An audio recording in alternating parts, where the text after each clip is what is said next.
श्रावणी कोंडलकर.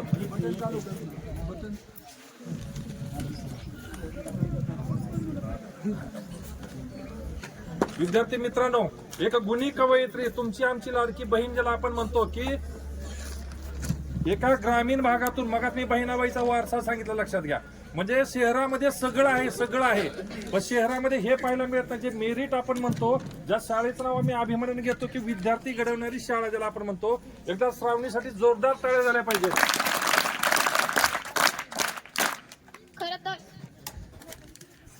खर तर ज्या दिवशी आपण शाळेमध्ये प्रवेश करतो तेव्हा आपण नवीन मित्रमैत्रिणी जमवत असतो किंवा नवीन मैत्री निर्माण करत असतो.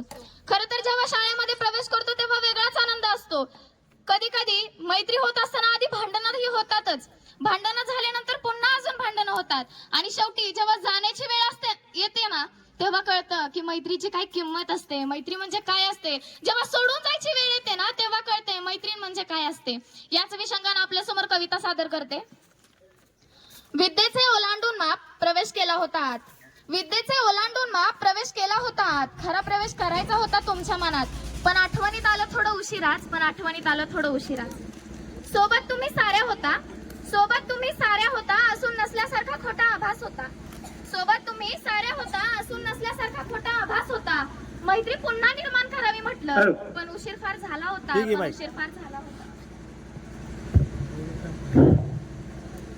तेव्हा जाणीव नव्हती मैत्रीची, तोड होती शब्दांची. आतुरता राहील गा आता नेहमी एका एका भेटीची. वेळ निघून गेली आणि आता मात्र आपलेपणाची जाणीव झाली. उशिरा का होईना मैत्रीची थोडी समज मिळाली. सतत भांडणारी मैत्री, आपुलकीचा ओलावा जपणारी मैत्री, आज शेवटच्या क्षणी सोडून जाणारी मैत्री, पण एकमेकींची जाणीव ठेवणारी मैत्री. साथ एकमेकींची सोडताना डोळे आज भरून आले. काय आहे ग या नात्यात की दुःख आज जाणवले. आजच्या निरोपाची वेळ थांबून जाईल असे का घडत नाही. तुम्हाला सोडून जाताना खरंच पाऊल पुढे पडत नाही. घडलेलं सगळं इथंच सोडायचंय. शेवटी आठवणींना शिदोरी म्हणून न्यायचंय आणि पुढच्या संघर्षासाठी उभं राहायचंय. इथून पुढच्या प्रवासात साथ एकमेकींची नसेल, पण मनात एक विचार येईल की तिला माझी ही आठवण तरी येत असेल. जिथं कधी भावना व्यक्त करण्याची भीती नसते, जिथं कधी एकटेपणाची जाणीव नसते, जिथं मायेची प्रेमाची कमतरता नसते, तिथं कळतं मैत्री नक्की काय असते. विटाच्या भिंतींना सिमेंटचा गिलावा आला, पण मैत्रीचा ओलावा पापुंद्रे उडाव्यात तसा उडून गेला. डोळ्यातील अश्रूंचा थेंब तुम्ही पुसावा. जाताना येथून आनंद असावा. शेवटी जाता जाता या मैत्रिणीचा निरोप तुम्ही घ्यावा.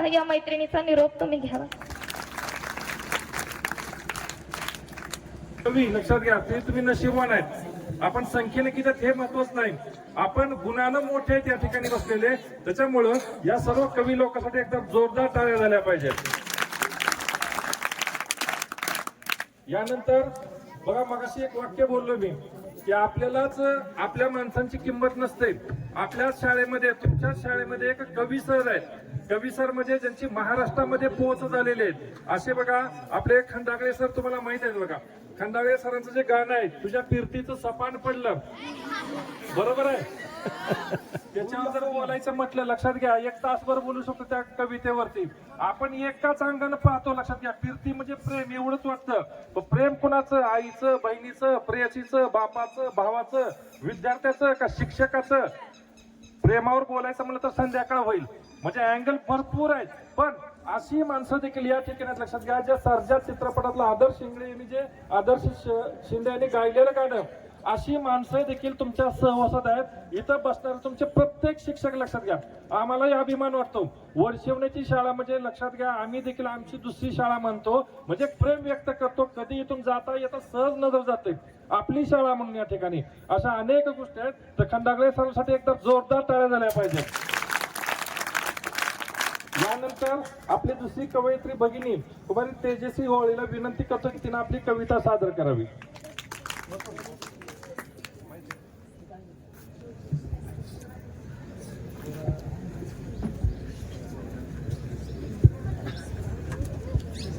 अध्यक्ष पाणी बॉटल. नमस्कार. मी तुमचा जास्त वेळ नाही घेता, मी माझ्या कवितेला सुरुवात करते. माझ्या कवितेचं नाव आहे निरोप एक नवीन वाट. मैत्री आमची आता कुठे फुलली होती, मैत्री आमची आता कुठे फुलली होती, मैत्रीच्या नात्याची विण मनात घट्ट रोवली होती, मैत्रीच्या नात्याची विण मनात घट्ट रोवली होती. आता मात्र निरोपाची वेळ झाली होती, आता मात्र निरोपाची वेळ झाली होती. निरोप म्हणजे सोबत नसल्याचे दुःख नसून सोबत घालवलेल्या क्षणांचा आनंद असतो. निरोप म्हणजे सोबत नसल्याचे दुःख नसून सोबत घालवलेल्या क्षणांचा आनंद असतो. दुःख आटून राग करण्यापेक्षा आनंद आटून समोरील रस्ता चालायचा, दुःख आटून राग करण्यापेक्षा आनंद आटून समोरील रस्ता चालायचा. राव जीवन एकदाच आहे, मग प्रत्येक क्षण मनसोक्त जगून घ्यायचा असतो. राव जीवन एकदाच आहे, मग प्रत्येक क्षण मनसोक्त जगून घ्यायचा असतो. मी जगले भूतकाळात दुःख नसलेल्या भविष्याचे, मग वर्तमान काळात आनंदी व्यक्ती म्हणून दूर जाणं योग्य वाटतं. मी जगले भूतकाळात दुःख नसलेल्या भविष्याचे, मग वर्तमान काळात आनंदी व्यक्ती म्हणून दूर जाणं योग्य वाटतं. निरोप म्हणजे नसतो अंत नात्याचा, निरोप म्हणजे नसतो अंत नात्याचा. निरोप म्हणजे एक नवीन वाट असते स्वतः मधला मी शोधायचा. निरोप म्हणजे एक नवीन वाट असते स्वतः मधला मी शोधायचा. निरोप. धन्यवाद. धन्यवाद तेजश्री. विद्यार्थी मित्रांनो, कविता एकदम सोपी होती. निरोप म्हटल्या लक्षात घ्या, म्हणजे निरोप एक नवी वाट. निरोप कुणाचा घ्यायचा, जशी माहेरवाशी निरोप घेते, लक्षात घ्या. जेव्हा ती सासरी जायला निघते, वळू पाठीमागं पाहते. आजी 10वीच्या इथं भगिनी आहेत बसलेल्या, काही इकडे आमचे लहान भाऊ आहेत. वारंवार आपण पाहतो आपल्याला घडवणारी शाळा. आपण निरोप घेतो या शाळेपासून. हा जो निरोप आहे, हा निरोप कसा असतो? एक प्रेमाचा निरोप असतो. हा निरोप कशात असतो? एक सुखदुःखाचा निरोप असतो. हा निरोप जो असतो, लक्षात घ्या, एक प्रकारचा ऋणानुबंध असतो. आणि हा ऋणानुबंध आहे. आताच मी म्हटलं, ऋणानुबंधाच्या या जुळून पडल्या, चुकून पडल्या गाठी, जुळून पडल्या म्हणण्यापेक्षा या मुद्दामून पडलेल्या गाठी आहेत. असा निरोप जो असतो आपला, हा निरोप आपल्याला घ्यायचा असतो, द्यायचा असतो. पण आयुष्यामध्ये मनामध्ये एक ओलसर जागा पाहिजे की या शाळेबद्दल, इथल्या गुरुबद्दल, इथल्या ग्रामस्थाबद्दल, इथल्या मातीबद्दलची जी कणव पाहिजे एक मनामध्ये, ती कणव पाहिजे. धन्यवाद तेजस्वी. अतिशय सुंदर अशी कविता होती.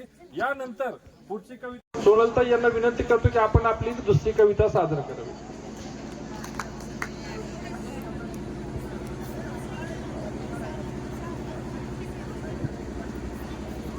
माझ्या दुसऱ्या कवितेचं नाव आहे शब्द. प्रत्येकांकडे असतात ना शब्द, पण मांडता येत नाहीत, हो की नाही?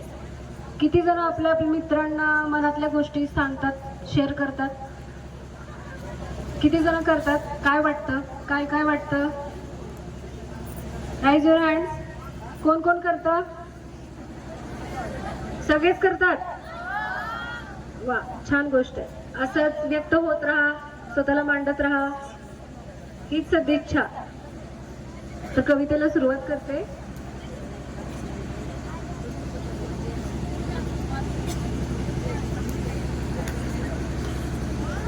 शब्दांना समजावत होते मी की असं कागदावर नेहमी नेहमी उतरायचं नसतं.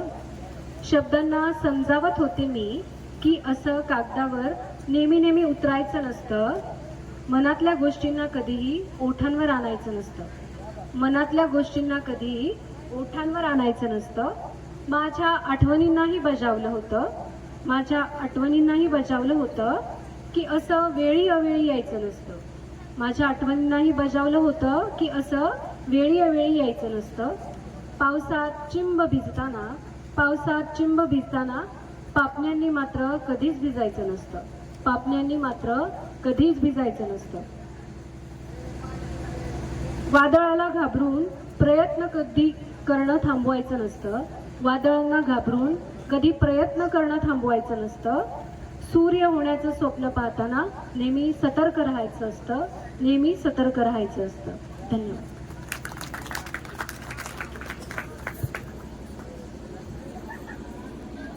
धन्यवाद मॅडम. मॅडमनी बघा साधी कविता सांगितलेला आहे. शब्द असे असतात 2 शब्द मायेचे असतात, 2 शब्द प्रेमाचे असतात. मगाच एक वाक्य बोललो होतो, आपले गुरुजी तुम्हाला म्हणतात प्रत्येक जण मै हो ना म्हणतात, म्हणजे मी तुझ्या पाठीशी खंबीर आहे. हे 2 शब्दच आपल्याला आपल्या आयुष्यामध्ये भविष्यामध्ये उपयोगी पडतात. या शब्दाची ताकद, शब्दाची किंमत या ठिकाणी आपल्याला मॅडमने आपल्याला सांगितलेली आहे. दुसरी घेऊ का?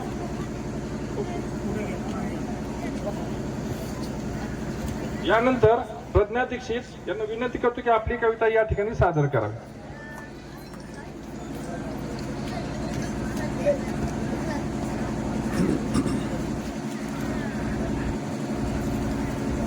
शब्द बघा, शब्द असेच असतात. काय बोलणं चालू आहे मस्त. लक्ष आहे ना सगळ्यांचं? करूया कवितेला सुरुवात. बघितलं तुम्ही आता काही शब्द असतात बघा, ते शब्द हसवतात पण आणि कधी कधी डोळ्यातनं पाणी पण काढतात. बरोबर आहे की नाही? शब्दाचा इम्पॅक्ट बघितलं कसं पडतो, डेंजर पडतो ना. आता लक्षात देऊन कविता ऐकायची काय? ठीक आहे. आता बघा हे 2 मी या शाळेचे विद्यार्थी जे आहेत त्यांनी फार सुंदर कविता सादर केल्या.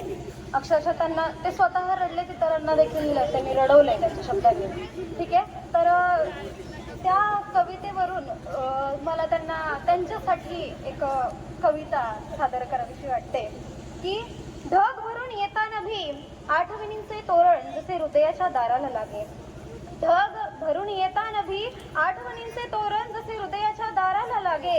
एक एक वीज कडाडता छतहीन भिंतीवरचा काळोख दूर होऊ लागे. लक्ष द्या, बोलू नका रे. वरवर वाहणारा वारा जणू जमवेल की काय सारे ढग माझ्याच घरावर. वरवर वाहणारा वारा जणू जमवेल की काय सारे ढग माझ्याच घरावर. भिजण्याची भीती बाळगून आपोआप सरतात पाय मागे. निरोप म्हणजे सरळ सोपे साधे वगैरे नसते काही. निरोप म्हणजे सरळ सोपे साधे वगैरे नसते काही. आपली शाळा, आपले शिक्षक, अगणित आठवणींच्या दाटलेल्या ओळी. शिक्षक असतो ज्ञानाचा भरलेला घडा विद्यार्थ्यांसाठी रिता करणारा. शिक्षक असतो ज्ञानाचा भरलेला घडा विद्यार्थ्यांसाठी रिता करणारा. वर्तमान नव्हे तर ह्या समाजाचे भविष्य घडवणारा. वर्तमानच नव्हे तर ह्या समाजाचे भविष्य घडवणारा. हा आईचा प्रवास एक दिवस तर समाप्त होणारच. हा आईचा प्रवास तर एक दिवस समाप्त होणारच. गाढवा छडी देईन दंगा केला तर या ओळींना कधीतरी निरोप द्यावा लागणारच. हो पण मुलांनो, नवी दिशा नवं आकाश तुमची वाट बघत आहे. हो पण मुलांनो, नवी दिशा नवं आकाश तुमची वाट बघत आहे. उचला पाऊल वाहणाऱ्या शिक्षणाच्या गंगेतलं पाणी घ्या पिऊन. शिक्षक सोबत असणारच आहेत कायम दिलेल्या ज्ञानाची शिदोरी पाठी. शिक्षक सोबत असणारच आहेत कायम दिलेल्या ज्ञानाच्या शिदोरी पाठी. जिद्दीने उभा राहून परत येऊन तर बघा. जिद्दीने उभा राहून परत येऊन तर बघा. शाळेची दारं खुलीच असतात विद्यार्थ्यांच्या कौतुकासाठी. शाळेची दारं कायम खुलीच असतात विद्यार्थ्यांच्या कौतुकासाठी. धन्यवाद. धन्यवाद प्रज्ञा. लक्षात घ्या, सुरुवात कुठून होती? ढग, वारा, घर, आणि हळूच कविता आपली कुठं आली? शिक्षकापर्यंत. म्हणजे जे ढग असतात, जे वारा असतं, आणि एक नातं आहे शिक्षकाचं आणि विद्यार्थ्याचं की आपल्याही मनामध्ये कधी कधी ढग येतात. लक्षात घ्या, न बोलता घरी तुम्ही जाताय शाळेतून, आई डोळ्यातलं पाणी पुसते, वडील असतात, आपल्याला आश्चर्य वाटतं काही तर घडलंय घरामध्ये, घडलं नाही बिघडलेलं असतं. सहज आईला विचारताय, आई काय झालं? आई खोटं बोलते. आई काय म्हणते?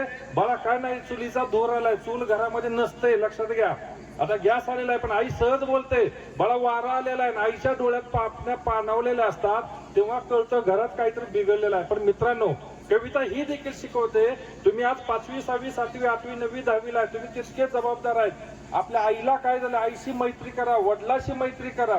आणि आईची एक मैत्रीण जी असते तिला उलगडणारी असते. आपल्या आईचं आयुष्य वाढवते त्याच्यातून. आईलाही वाटतं माझं माहेर पण बोलणारी कुणीतरी आहे या ठिकाणी.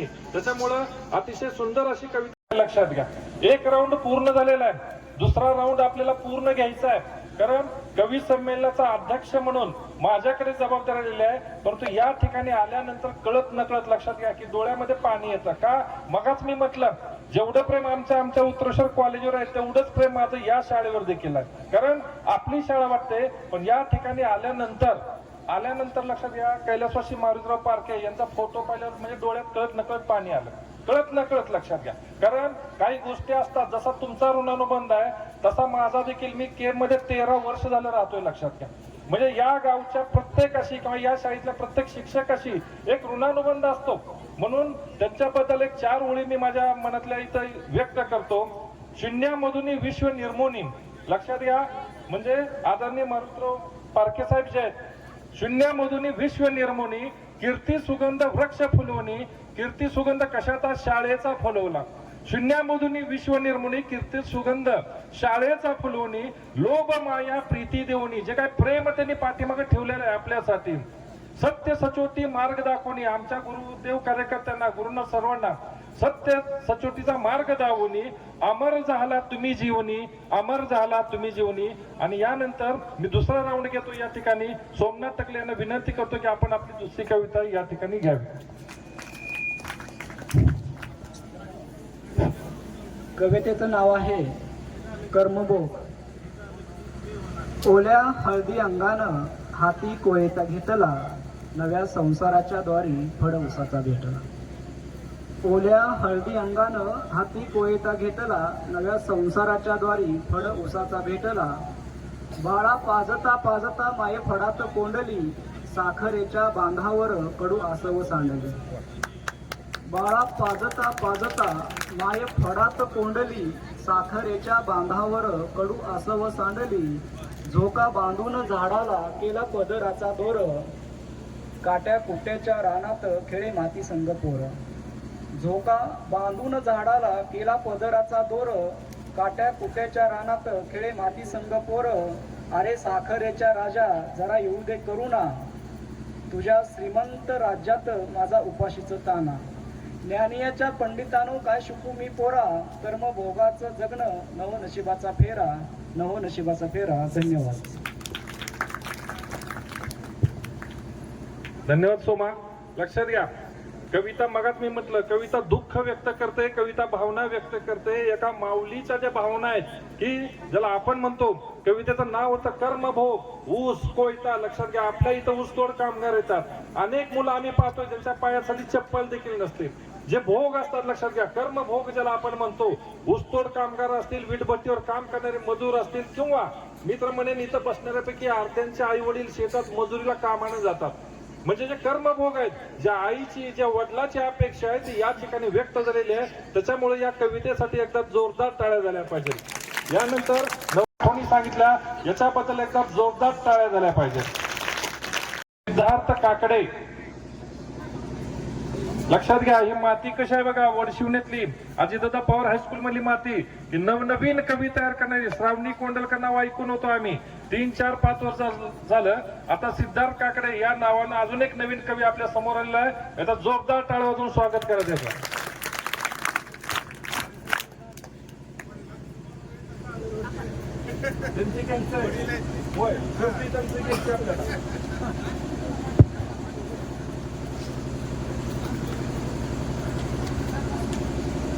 नमस्कार, मी सिद्धार्थ काकडे, याच शाळेतला एक तुमच्यातलाच विद्यार्थी.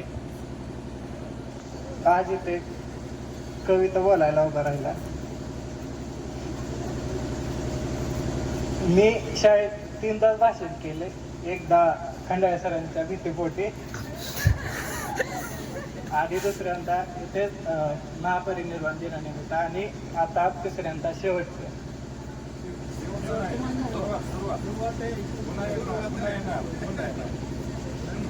तर मी असं लिहिलंय की आज शाळेचा शेवटचा दिवस. आज पहिल्या दिवसाची आठवण येत आहे. आज शेवटचा दिवस, आज पहिल्या दिवसाची आठवण येत आहे. ते नवीन वर्ग, नवीन शिक्षक आज आपलेसे वाटत आहे. ती मित्रांबरोबर केलेली मज्जा मस्ती आता फक्त आठवणीतच राहील. ती मित्रांसोबत केलेली मज्जा मस्ती आता फक्त आठवणीतच राहील. माहीत नाही निरोपानंतर कधी परत भेट होईल. पण खरंच जिगरी मित्रांचं नातंच वेगळं असतं. तसंच माझा एक मित्र आहे ओम. तर म्हणजे तो कधी शाळेत नाही आला तर ते शेजारची जागा शिल्लक राहायची, म्हणजे रिकामी राहायची. दुसऱ्या दिवशी तो आला की मला विचारायचं की कसा गेला कालचा दिवस. तर मी हसून बोलायचो तेव्हा की तो नव्हता तर खरी मजा आलती. पण आज खरंच सांगतो तुला, खूप वाईट गेलता दिवस. कधी हसायचो, कधी रुसायचो, कधी हसायचो, कधी रुसायचो, पण काही क्षणातच एकत्र एका बेंचवर बोलत बसायचो. असं आमचं नातं होतं. आज संपले ते क्षण, संपले ते दिवस. फक्त राहिल्या फक्त आठवणी. आज शेवटचा दिवस, आज पहिल्या दिवसाची आठवण येते. ते नवीन वर्ग, नवीन शिक्षक आज आपलेसे वाटत आहेत. धन्यवाद सर्वांचं मला इथे बोलण्याची संधी दिली.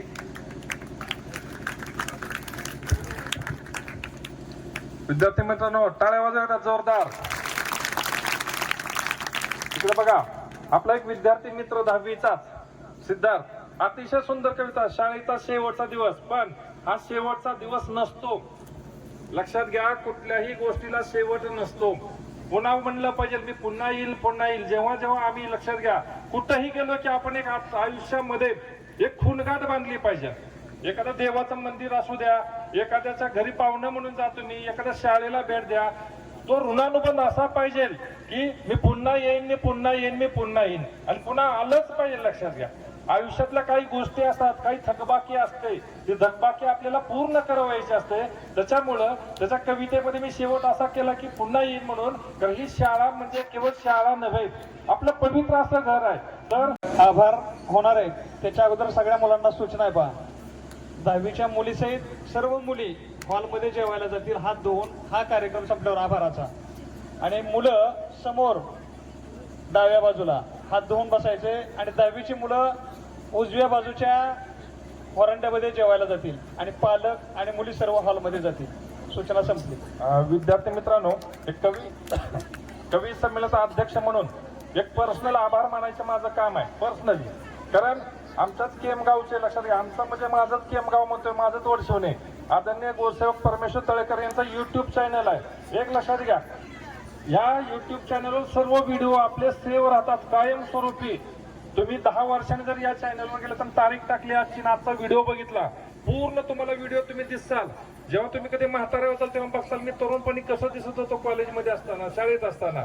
म्हणजे या YouTube चॅनलला सगळेजण लाईक करा, कारण काय होतं, तुम्हाला त्याच्यातले व्हिडिओ बघायला मिळतात. आणि आपल्या एक आठवणी असतात, प्रत्येकजण फोटो काढू शकत नाही, पण त्या YouTube चॅनलला सबस्क्राईब करा, लाईक करा, एवढंच या ठिकाणी सांगतो. आणि आता ते खंडाळे सर यांच्याकडे पुढील सूत्र देऊ.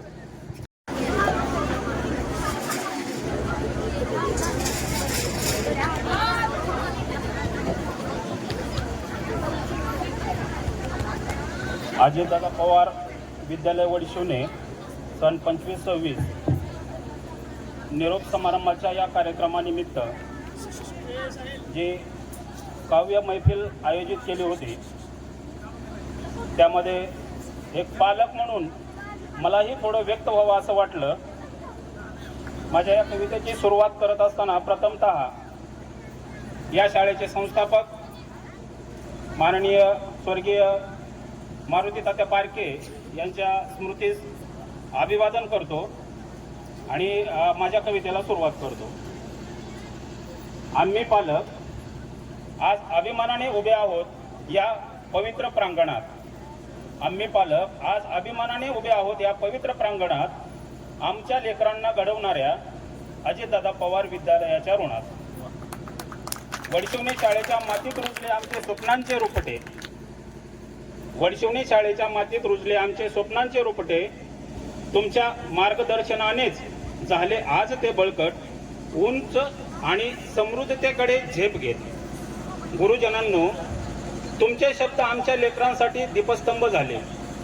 गुरुजनांनो, तुमचे शब्द आमच्या लेकरांसाठी दीपस्तंभ झाले. अज्ञानाच्या अंधारात त्यांनी उजेडाचा मार्ग दाखवला. कधी कडक शिस्त, कधी आईसारखी माया. कधी कडक शिस्त, कधी आईसारखी माया.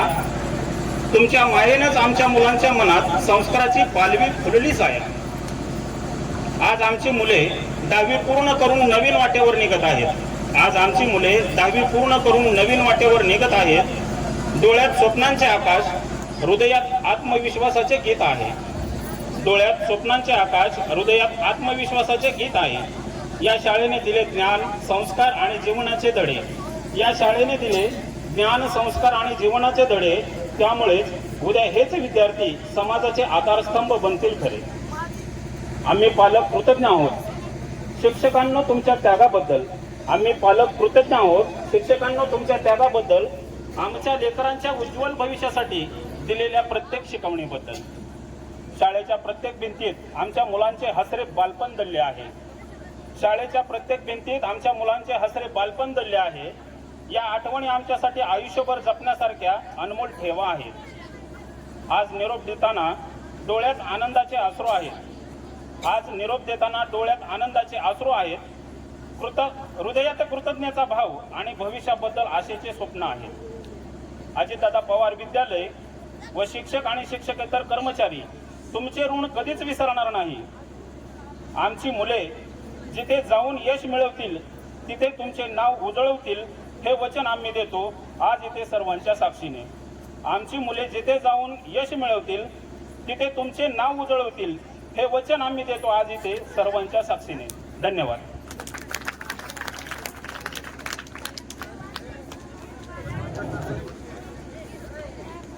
एक लक्षात घ्या, कविता कशी फुलते बघा. इतर जागेवर बसलेल्यापैकी अनेकाला वाटलं असलं आपण का कविता केली नाही, पण जरा नेक्स्ट इयर पुढच्या वर्षी, कारण आता संधी चुकली तर आपण नंतर करू शकतो. कारण एक विद्यार्थी कविता करतो, त्याचे पालक कविता करतात, त्याचा अर्थ कविता कशी फुलत फुलत चाललेली आहे, कविता कशी कशी वाढत चालली लक्षात घ्या. आणि एक आहे चांगल्या लोकांचा सहवास. मग कुणी जर म्हटलं चांगल्या लोकांचा सहवास, चांगल्या कवींचा सहवास, चांगल्या शिक्षकांचा सहवास, चांगल्या शाळेचा सहवास, हा आपलं व्यक्तिमत्व फुलवत फुलवत पुढे जातो. या ठिकाणी जमलेल्या सर्व कवींचे मी आभार मानतो आणि यानंतर मोरे सर यांच्याकडे पुढील जबाबदारी देतो.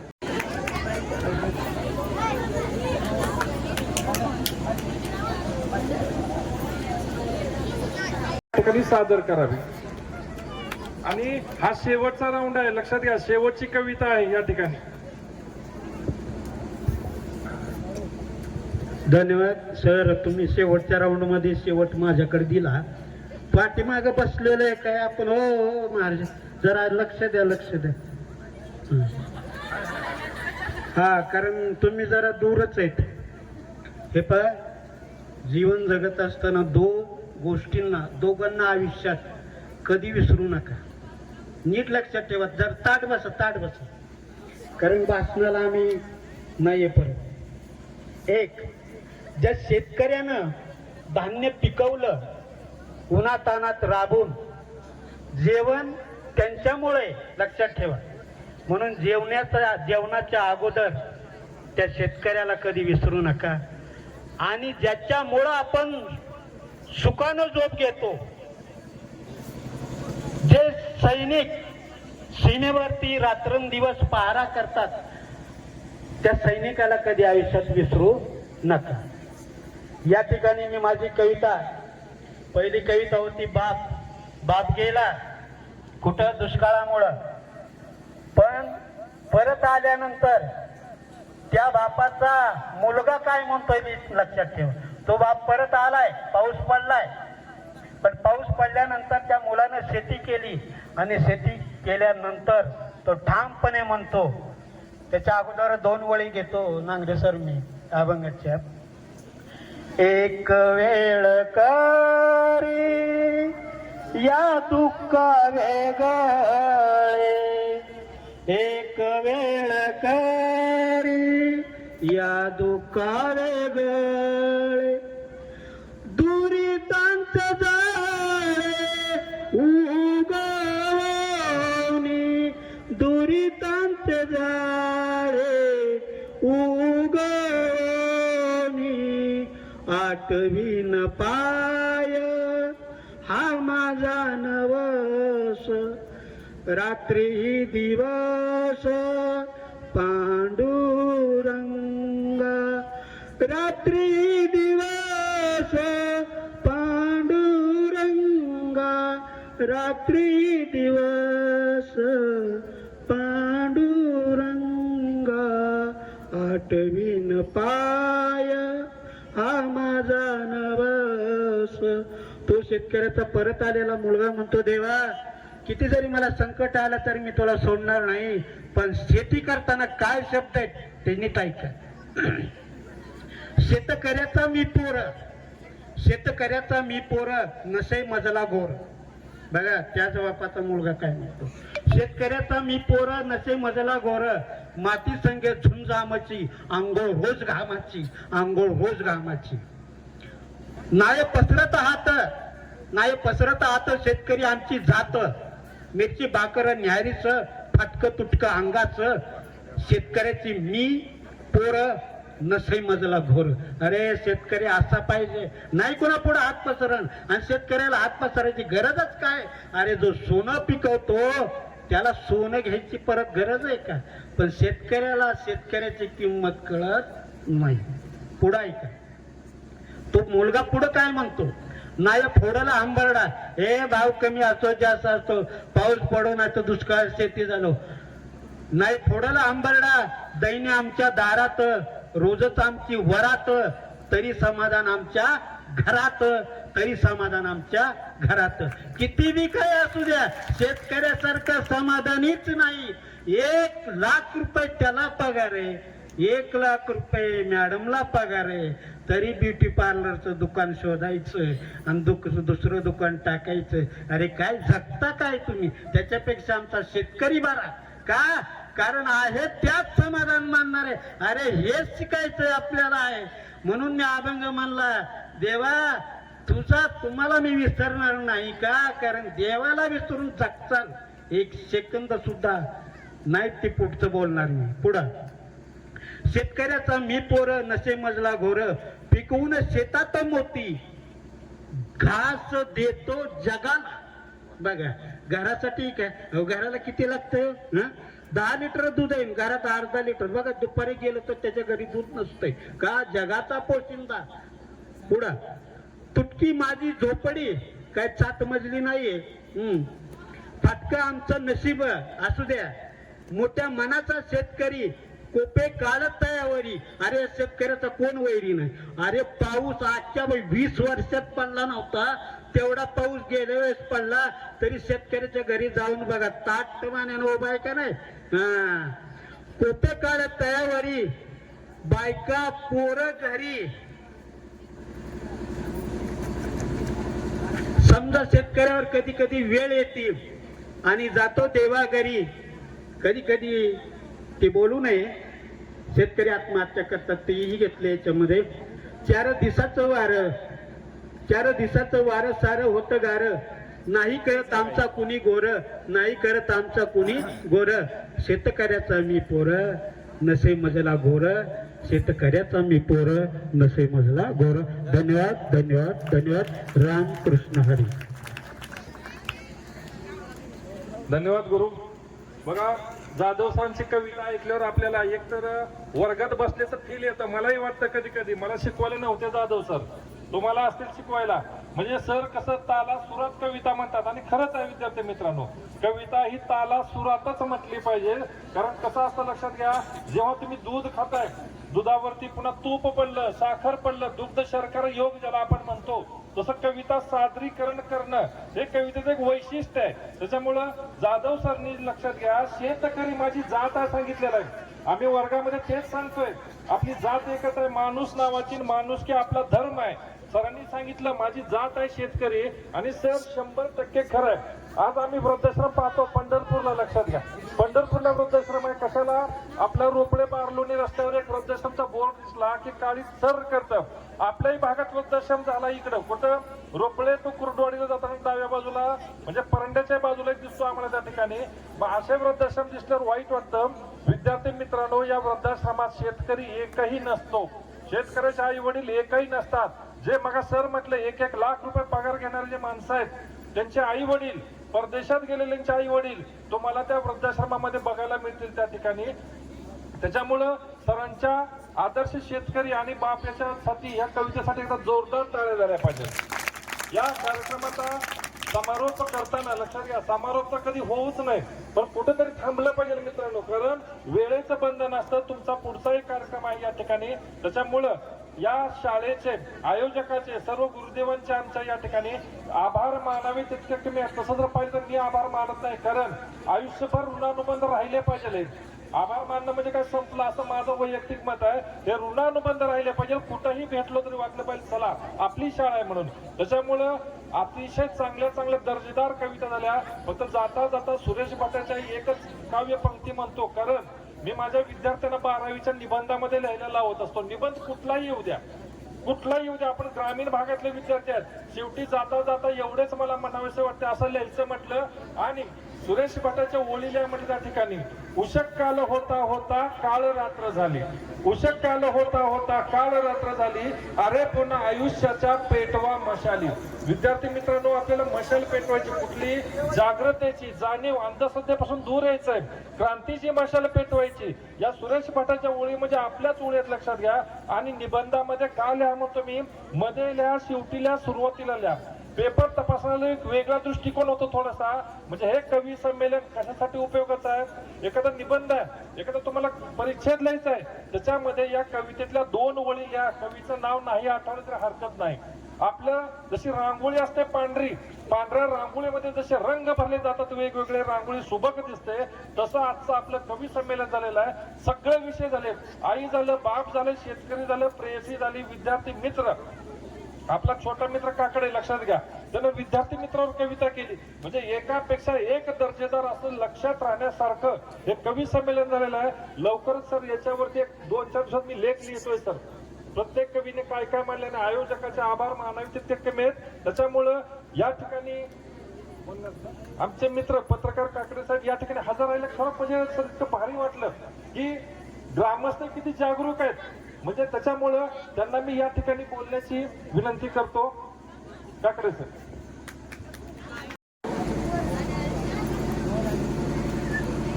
यानंतर तेजस्वी ओळीला विनंती करतो की तिने तिची दुसरी कविता सादर करावी. सर उठून उभा राहा, व्हिडिओ निघत नाही, उठून उभा राहा. व्हिडिओ दिसत नाही तुम्ही.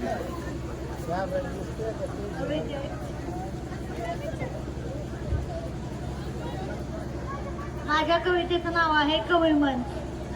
आजकाल कवितेपासून लांबच राहते मी, आजकाल कवितेपासून जरा लांबच राहते मी. उगीच तिला गोंजारत नाही मी, उगीच तिला गोंजारत नाही मी. कुशीत घेणं तर सोडूनच दिलंय म्हणा, कुशीत घेणं तर सोडूनच दिलंय म्हणा. फार लगट करायला लागले की उगीच चिडचिड करते मी, फार लगट करायला लागले की उगीच चिडचिड करते मी. त्या बिचाऱ्या गोंधळून जातात, त्या बिचाऱ्या गोंधळून जातात. माझ्याकडे मात्र केविलवाण्या नजरेने पाहतात. मी डोळे वटारले की शांत शांत होऊन जातात, मी डोळे वटारले की शांत शांत होऊन जातात. येता भान मग कवी मनाचं पुन्हा कविता करू पाहते, येता भान कवी मनाचं पुन्हा कविता करू पाहते. तेवढंच एकमेव सुखाचा दार पुढे करू पाहते. दिसता किरण आशेचा कविता हळूहळू डोकं वर करू पाहते, दिसता किरण आशेचा कविता हळूहळू डोकं वर करू पाहते. कवितेमुळेच आपल्या अस्तित्वाला थोडाफार तरी अर्थ आहे. ही सुखद भावना उरी माझ्या दाटते. धन्यवाद.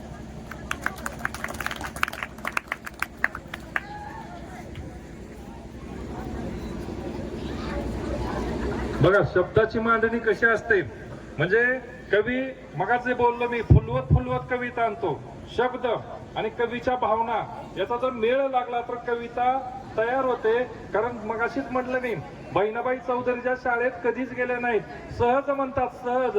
अरे संसार संसार, नीट लक्षात घ्या. अरे संसार संसार जसा तवा चुल्यावर. संसार कसा असतो, मगा सोनाली ताईने सांगितलं.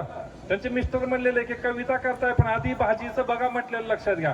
त्याच्यावरून सहज मला बहिणाबाईच्या काव्याची आठवण झाली.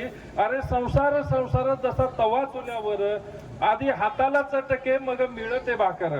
आधी हाताला चटके बसतात तेव्हा कुठं भाकर मिळते हे बहिणाबाईला कळालं, लक्षात घ्या. मग सोनलताईंनी जे अनुभव सांगितला की प्रत्येकाचा अनुभव, प्रत्येकाचं विश्व वेगळं आहे, त्याच्यातून कविता फुलत फुलत जाते.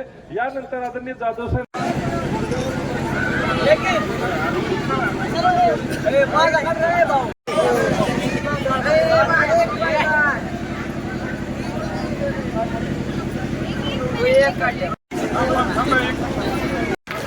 आता शेक्सपियरने एका ठिकाणी म्हटलं बघा, टू बी और not to be it is a question. आता आभार मानावे की मानू नये? आभार मानावे तर कुठेतरी परकेपणा जाणवतोय. आभार मानायचे कोणाचे? सर्व तुम्ही आमचे आहात, आम्ही तुमचे आहोत. नाही मानावे तर हा एक कुठेतरी आपल्या फॉर्मॅलिटीचा, औपचारिकतेचा भाग असतोय. आज आपण या ठिकाणी आला, आपल्या शब्द सुमनांनी आम्हाला या ठिकाणी मंत्रमुग्ध करून टाकलं. एकापेक्षा एक कविता आपण या ठिकाणी सादर केल्या. खूप आनंद वाटला. आमच्यातले एक कवी जागा झाला. पुढच्या वर्षी मी, मोरे सर, आम्ही एक एक कविता तुम्हाला म्हणून दाखवू, एक प्रेरणा आम्हाला मिळाली. आणि असंच मी सर्जा चित्रपटाचा दिग्दर्शक आहे, लेखक आहे. 14 एप्रिल 2023ला तो रिलीज झाला. बसल्या बसल्या मला थोडं सुचवलं की सर तुम्ही पण एक घेतले. मला कथेचा गंध आहे. बर, कथेचा गंध आहे. मी कथा लिहिलेल्या आहेत, माझा कथासंग्रह प्रसिद्ध होतोय. पण त्यावेळेस कळलं की बाबा कथा लिहिणं खूप सोपं आहे, कवितेच्या नादी लागायला नको. मी एक कविता लिहिली, तुझ्या फिरतीचं सपानं पडतंय रात्रंदिवसात. आणि खरोखरच मला भाग्य लाभलं. आज आघाडीचे संगीतकार हर्षद अभिराज यांनी त्यांना संगीतबद्ध केलंय. आज अतुल नंबर ते 2 नंबरचे संगीतकार आहेत. आणि माझ्या शब्दाला आदर्श शिंदे यांनी न्याय दिला आहे. आदर्श शिंदे यांनी ते गाणं गायलेलं आहे. आणि त्यावर एक सांगायचं म्हटलं तर माझ्यासारख्या एक सर्वसामान्य माणसाचं गाणं आज यूट्यूबवर 1,50,00,000 व्ह्यूज कंप्लीट झालेलं आहे. म्हणजे त्यावेळेस एक घेतलेलं कोणा जरा स्फूर्ती चालली, पण परत शब्द मला सापडले नाहीत. ते आजपर्यंत कविता शोधतोय कुठं आहे. पोरं म्हणतात म्हणा फिरतीचं सपान. नाही नाही म्हणा. ते शब्द माझे आहेत, शब्द माझे आहेत, पण गाणारे आदर्श शिंदे आहेत. तुझ्या फिरतीचं सपान पडतंय रात्रंदिवसात. म्हणा कारण हा नागरे सरांनी सांगितलंच की प्रेम म्हटलं की आपण वेगळ्या अँगलने घेतो, पण प्रेम म्हणजे प्रेमच असतं. आईचं प्रेम आहे, वडिलाचं प्रेम आहे, भावाचं प्रेम आहे, आपल्या जवळ असलेल्या वस्तूचं सुद्धा वस्तूवर आपलं प्रेम आहे. आपल्या हातून पेन जर कधी हरवला तर आपल्याला वाईट वाटतं, कारण ते एक प्रेमाची निशाणी आहे. तर सहज मी एकदा विचारलं, तू कुणावर कधी प्रेम केलंय का? सगळं वर्ग शांत झाला होता. त्यांना सांगितलं, एकही मुलगी म्हटलेला नाही. अरे बाबांनो म्हटलं, तुम्ही आईवर प्रेम केलं असेल, वडिलांवर प्रेम केलं असेल. मग त्यावेळेस म्हणले, सर प्रेम म्हणजे ते सुद्धा प्रेमच असतं. प्रेमाची खूप मोठी व्याख्या आहे. प्रेमाला कुठं एका अँगलमध्ये आपण ते बसवू शकत नाही. तर आज या ठिकाणी या कवी संमेलनासाठी आलेले नागरे सर, सोनल कुलकर्णी, जाधव सर, तेजश्री ओहळ, प्रज्ञा दीक्षित, सोमनाथ टकले, श्रावणी कोंडलकर, सिद्धार्थ काकडे, नवनाथ लोंढे आणि ज्ञानदेव काकडे, या सर्वांचं मी ह्या माझ्या छोट्याशा विचारमंचावर आभार मानतो. पुढील वर्षी असाच कार्यक्रम उत्तरोत्तर आपल्या संकल्पनेतून मोठा व्हावा, त्याला एक खूप मोठं जिल्हा स्तर म्हणून राज्यस्तरावर त्याची व्याप्ती व्हावी. आणि नागरे सर आणि आमचे सोमनाथ एकत्र आले तर हे सब मुमकिन है, होऊ शकतं आहे. आणि ते झालंच पाहिजे. तर असेच आमचे गुरुवर्य जे माझ्या गुरुस्थानी आहेत, माझे जाधव बिहार सर, हे सुद्धा नेहमी शाळेवर असणारं प्रचंड प्रेम, शब्दप्रभू आहेत. ते सुद्धा खूप मोठे शब्दाचे व्यासंगी आहेत. त्यांनी सुद्धा एक शॉर्ट फिल्म काढलेली होती, ते पाहिली. अक्षरशः काळजाचा ठाव घेणारी ती शॉर्ट फिल्म यूट्यूबवर उपलब्ध आहे. म्हणजे कुठंतरी आपल्यातला एक कलाकार, कुठेतरी आपल्यातला एक लेखक, कुठेतरी आपल्यातला एक कवी जागा झाला पाहिजे. ना तर मरणंतर सगळ्याला जाय, मेल्यानंतर पाठीमागं, मरणानंतर पाठीमागं जे काय उरत असेल ते हे उरतं ते साहित्य. आणि ते साहित्य एवढं सोपं नाही. आलेल्या सर्वांचं मी या ठिकाणी आभार मानतो. आणि आदर्श गोपालक आमचे गुरुवरे अध्यक्ष परमेश्वरजी तळेकर साहेब यांनी अतिशय व्यवस्थितपणे चित्रण केले त्यांचाही ठिकाणी आभार मानतो. आणि ह्या उन्हातल्या मनात म्हणतोय मी, आपण सर्व सावलेत आहोत पण आपले आदरणीय कविवर्य उन्हात आहेत. तर अशा सर्वांचं मी या ठिकाणी आभार मानून हा कार्यक्रम आयोजकाच्या वतीने संपला असं मी जाहीर करतो. धन्यवाद.